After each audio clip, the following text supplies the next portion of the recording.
Well, this match between Tempo, Storm, and ENDEMIC is heating up, spicier than a plate of meatballs, as we are currently 1-1. And if there's anything to be learned today for HGC North America, Muradin is here to stay. He has got to be at the top of the win rates for today. He's killing it.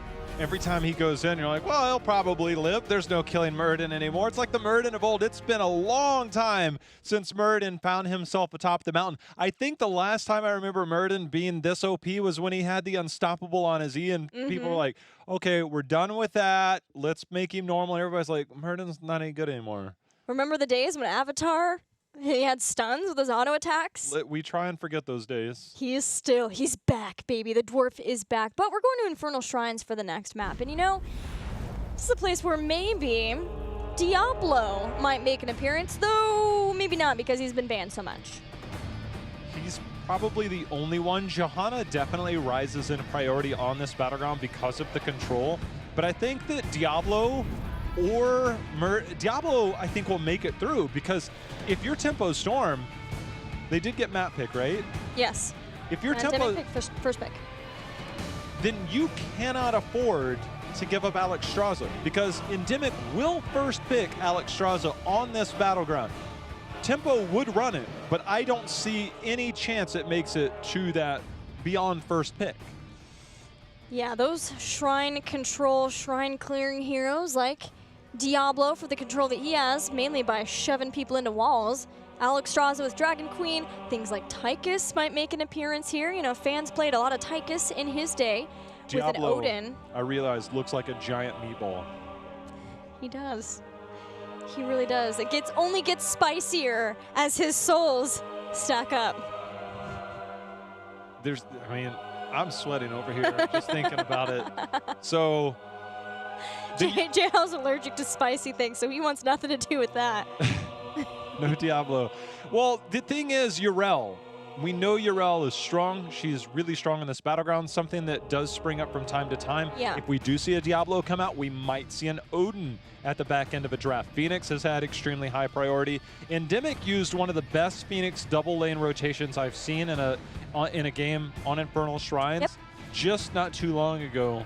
And it's something they can continue to work into their repertoire. But if they first pick Alex, will Phoenix be available in their 2-3 slot? They've also been willing to use Junkrat in the same position, though. So I think it's possible that if they lose Phoenix, they still have Alex Straza, then they could just do the same thing with Dansky's Junkrat. Post 13, he has mobility everywhere. Dansky is just setting up lanes all the time. There is so much to be deciphered from this draft, I think, when we get into it. And it all starts with the first bans on what we will get. Will Diablo make it through? Will Yrel make it through? And most importantly, will Alex Straza make it through? A lot of questions. We also, it was game number 1, we saw a Tassadar ban. Yes. Tomb is a good Tassadar map, but Infernal Shrines is as well. Same. No Tracer bans, but Genji bans, 1 apiece from both the teams. It seems with how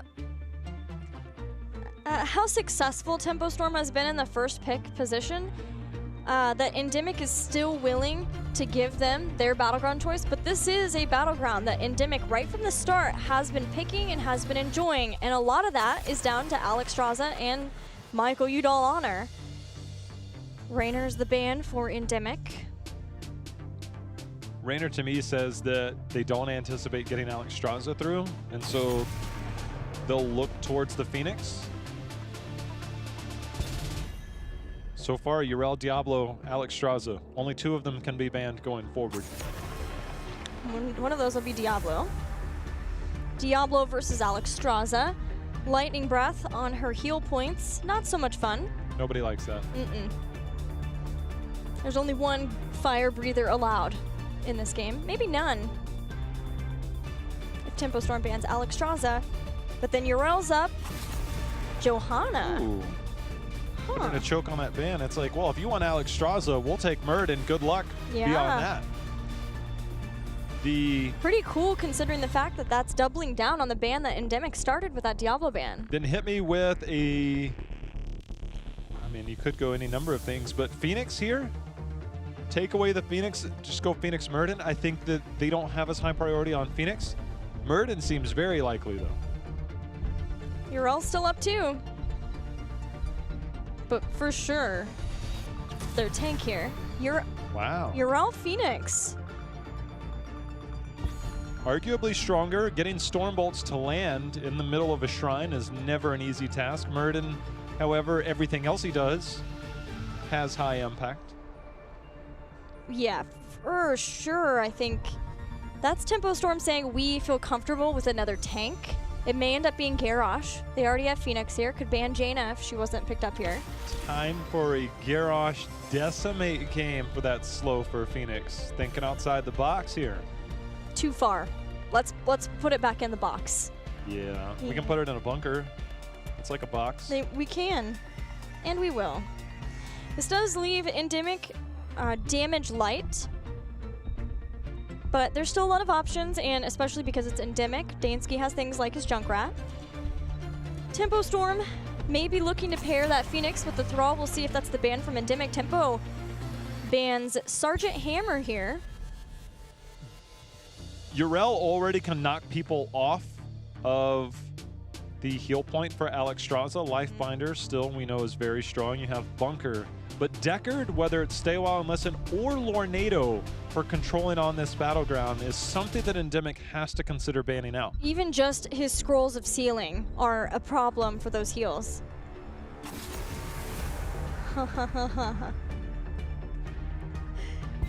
Cho'Gall ban. If Cho'Gall's the pick, I am disappointed that Endemic banned it. Why? Because you wanted to see it? Can a man just get a Cho'Gall win? 0-4. I don't care. In HGC NA history. All I hear is potential for a win. You're a glass half full kind of guy. A chance to turn it all around. His milk always glass half full, be it skim milk 2%. or 2%.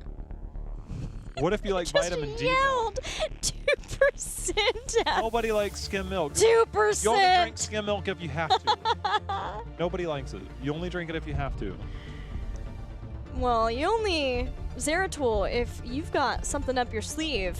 That's not necessarily true. I was just trying to segue that, but this still looks pretty cool for Tempo Storm. Dude, Zeratul keeps a blade in his sleeve. Do you realize that?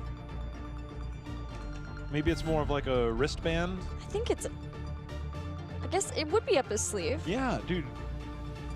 Don't mess with him. Endemic has a pretty good draft. They have Thrall Denial from Phoenix, though.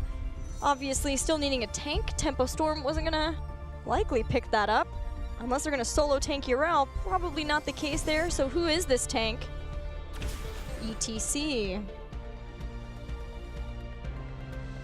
What do we have for Mosh? Interrupts. Dragon Arrow and a giant dragon breathing dragon thing. Wing Buffet. Dragons. What do we have for interrupt dragons? There's also Stormbolt. But yeah. He's normally dancing. Yeah. He's too busy dancing to throw Stormbolts. Murden likes to get down.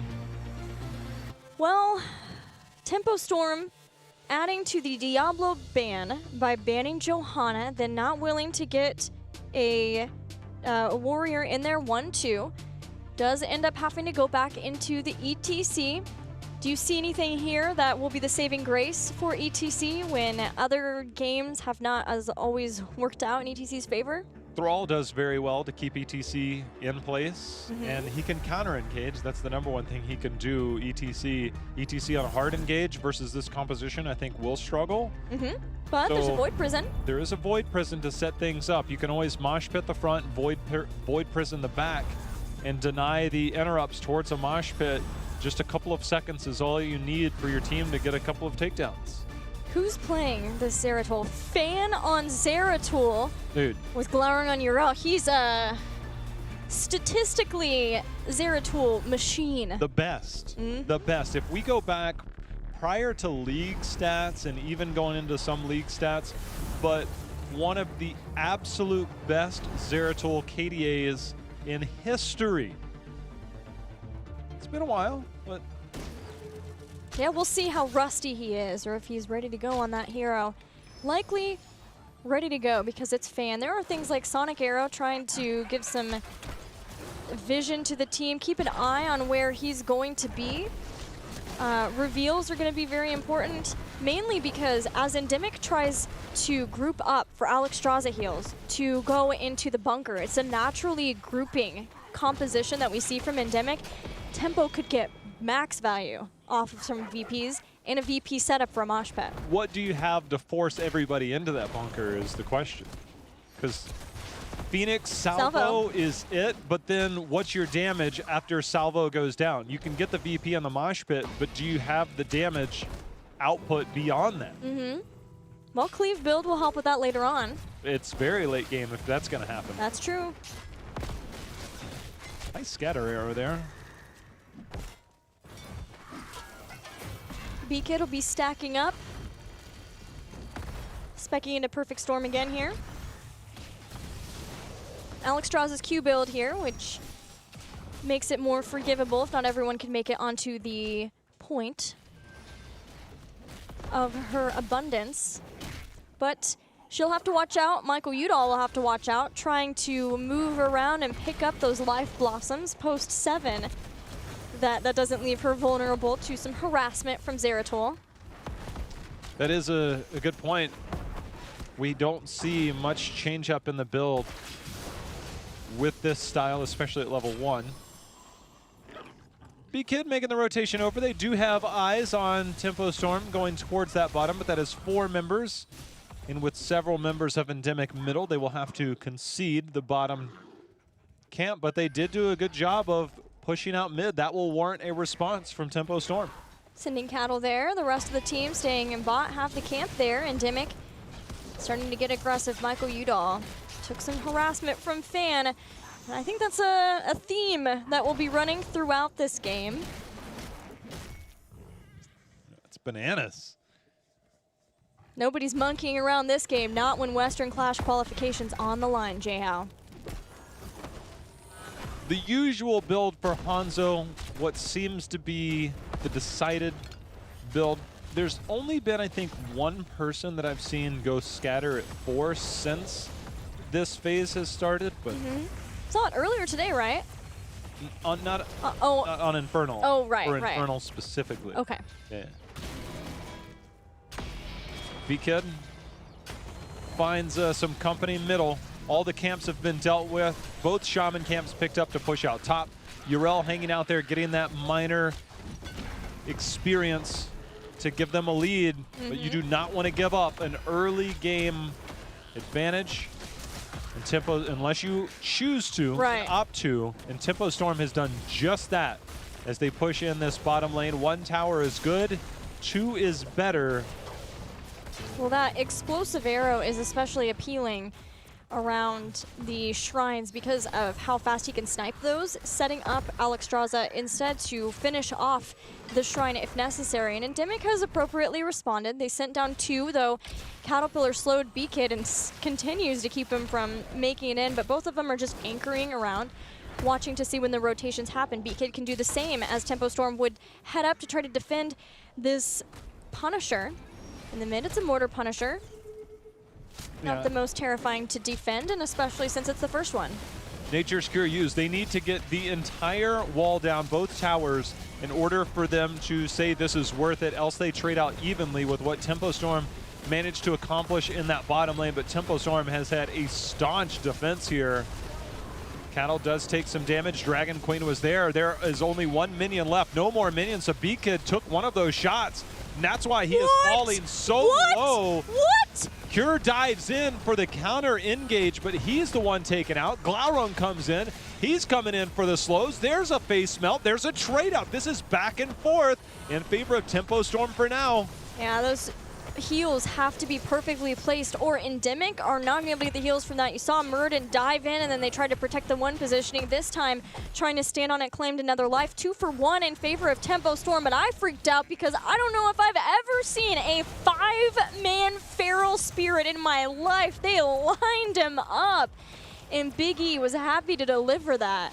I just always want people to focus on how that turned in favor of Tempo Storm, because you can focus the Muradin when he comes in, but Fan comes in, gets the cleave off on 2 minions that are left. There was 1 remaining. He auto-attacks the minion, not Muradin, because the minute that minion goes down, it saves it because the towers fire at 1 per second.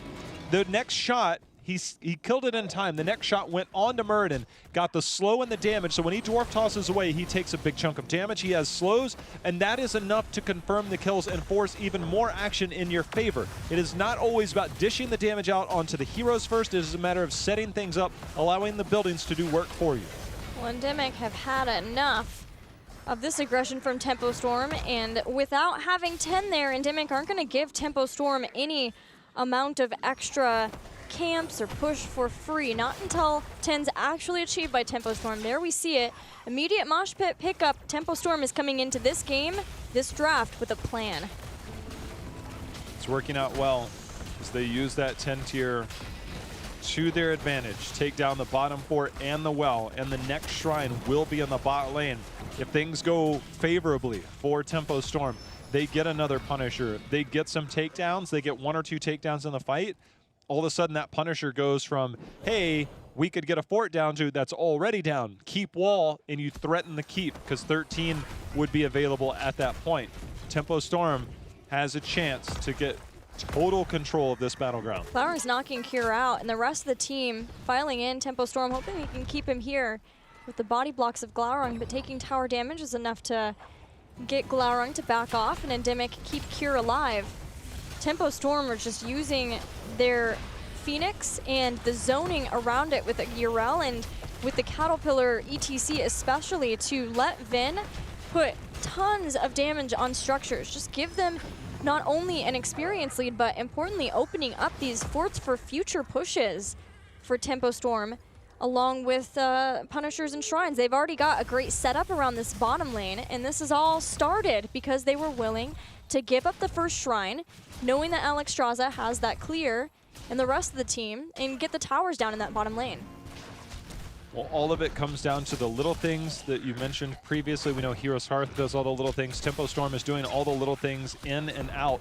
Right there is using Wormhole. Every time you take a skeletal defender down, you deny it from your enemy opponent. You go in, you E, you Q, you E, and you're out, and you're buying time for the push that is coming in here in the top for Tempo Storm. They don't even care about contesting versus the Dragon Queen. They have their Shaman camp pushing in behind this. Well, this will be another fort falling. They do so much damage structurally. Like, watch them, how fast they're taking this down. Take this down, and then they're getting closer and closer to 13.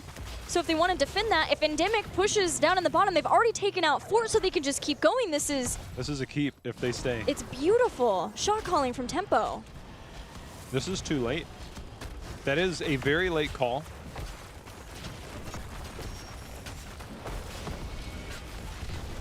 They don't have Hanzo here. Watch the minimap to see if the arrow comes out. Instead, Hanzo is finally back. But Fan in position. See if anybody steps out.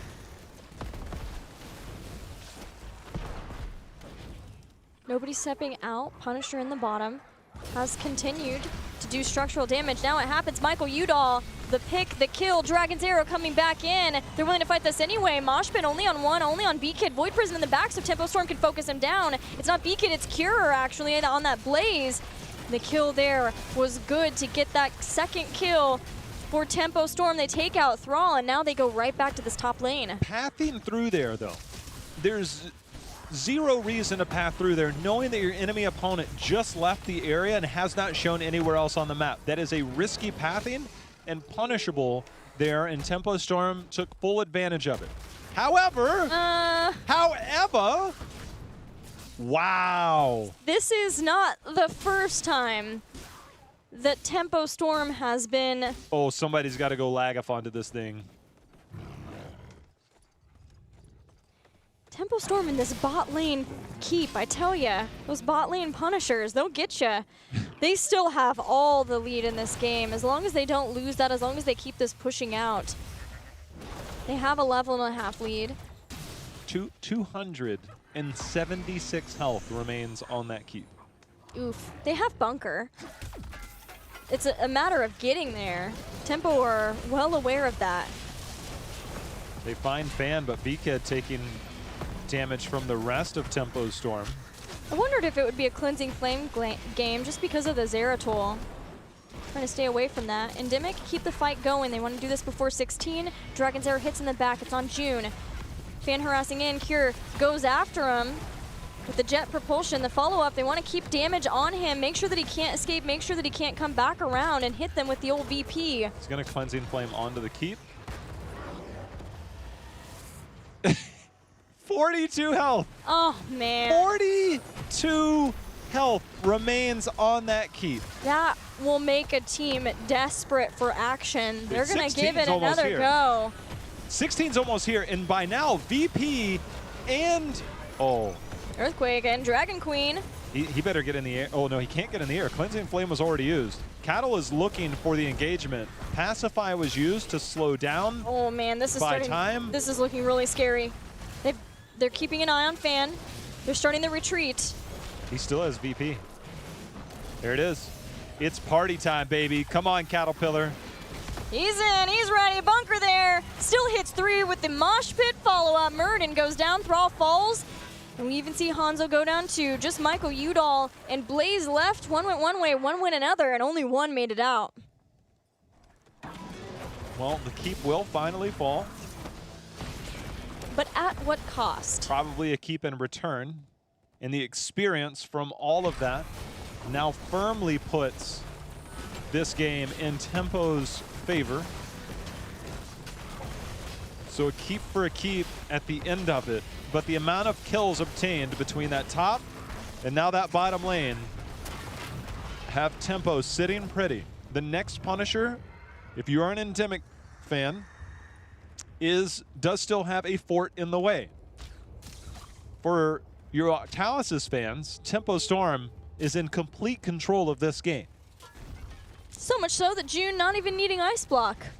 Takes Revitalize here, gives him mana so he can keep up the fighting. Also has his own cooldown reduction given the heals. I figured that out. He's preparing for the future Malfurion where Ice Block is removed. Like, I better get used to it now. I'm kidding. That's pretty crazy to think about. Well, 16 means Tempo Storm get control of this shrine. ENDEMIC just doing what they can to get some presence out in the lanes with camps.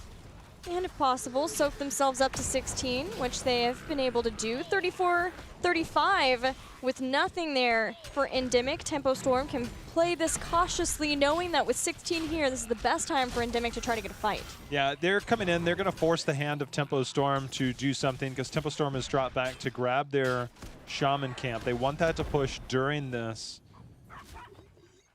That Shaman, only one hit remains, essentially.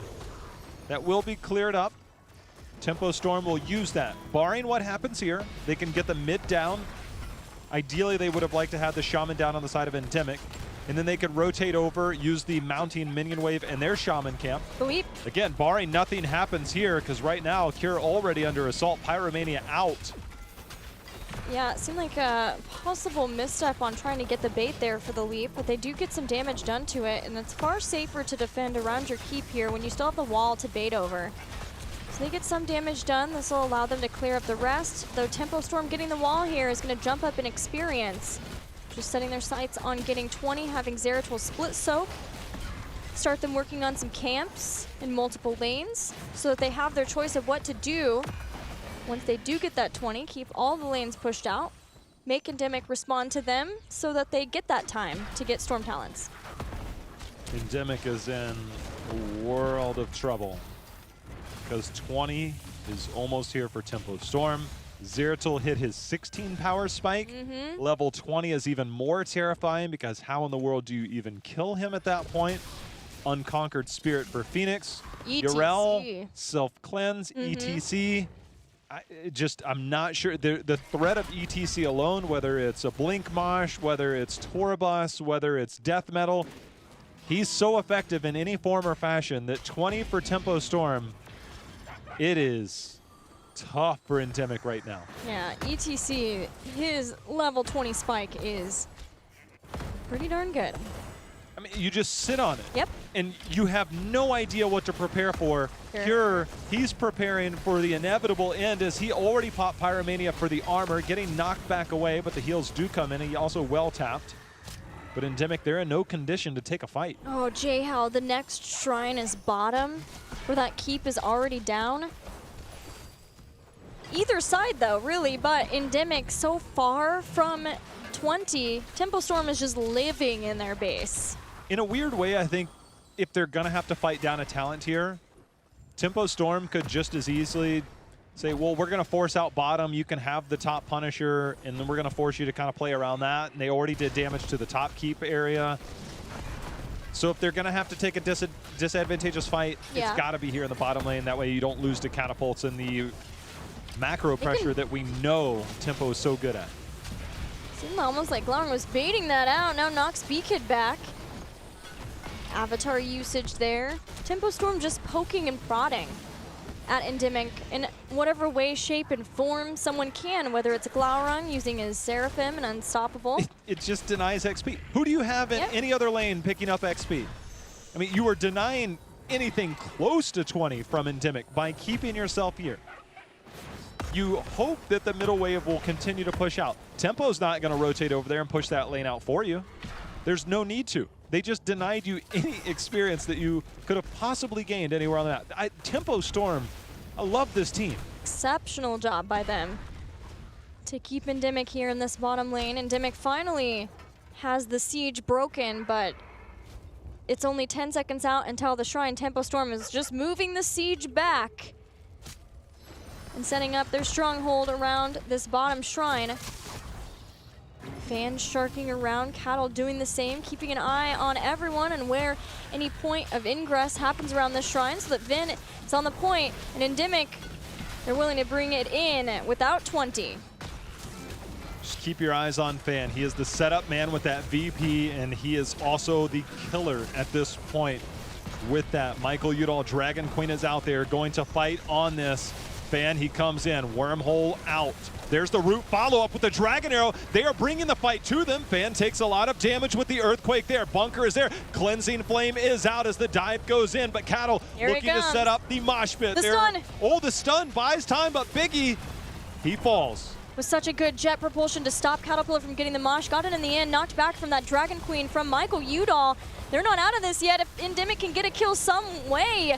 We looked at Vin, if he could be the target. Not sure if Unconquered Spirit was started. B-Kid there, sitting on top of him. But Urel doing the same in the back. Knocks back Michael Udall. The follow-up, power slide too much. Another kill for Tempo Storm as they get stronger and stronger, bringing down Murid and Dansky. The fourth to fall.